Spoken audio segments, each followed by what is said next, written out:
Aujourd'hui, je vais vous parler de l'articulation de la hanche ou la coxo-fémorale. La dernière fois, je vous avais parlé du genou. Aujourd'hui, on va parler de l'articulation juste au-dessus, qui est la coxo-fémorale. Coxo-fémorale va mettre en jeu deux os.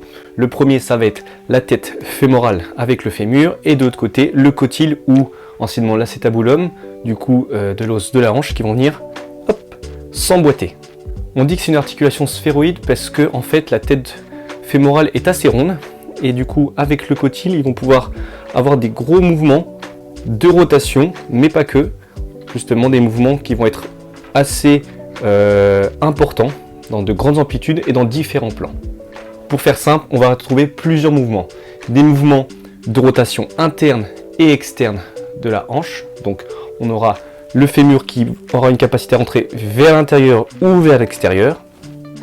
Ensuite, on aura aussi un mouvement d'adduction et d'abduction. Donc ça va être la capacité d'avoir le fémur qui va rentrer vers l'intérieur en adduction ou vers l'extérieur en abduction. Et ensuite, on va aussi retrouver l'extension et la flexion de hanche. Donc ça va être quand la jambe, plutôt le fémur, va monter à 90 degrés par rapport au buste, ou alors quand la jambe va reculer en arrière, du coup en extension. La question qu'on va pouvoir se poser justement à partir de là, encore une fois, c'est est-ce que dans votre entraînement actuel, d'un point de vue santé, prophylactique, est-ce que vous les mettez en place, aussi bien en échauffement que dans vos séances? Encore une fois, peu importe l'objectif qui sera de perte de poids, qui sera de prise de muscle ou de performer, il faudra dans tous les cas que vos articulations soient en bonne santé dans la base de votre entraînement pour après être spécifique.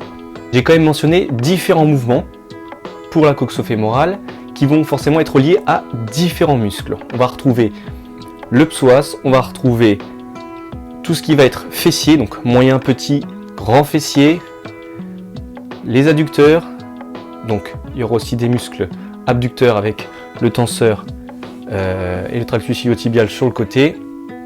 On aura aussi le droit fémoral.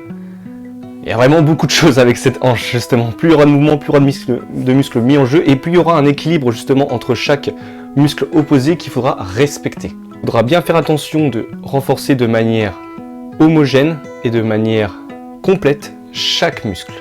Il faudra renforcer ses adducteurs comme ses abducteurs, ses fléchisseurs de hanche, donc le psoas, et aussi bien le fessier, le grand fessier qui sera à l'opposé. Tout comme on aura aussi besoin de tout ce qui sera au niveau de la rotation interne et externe de la hanche.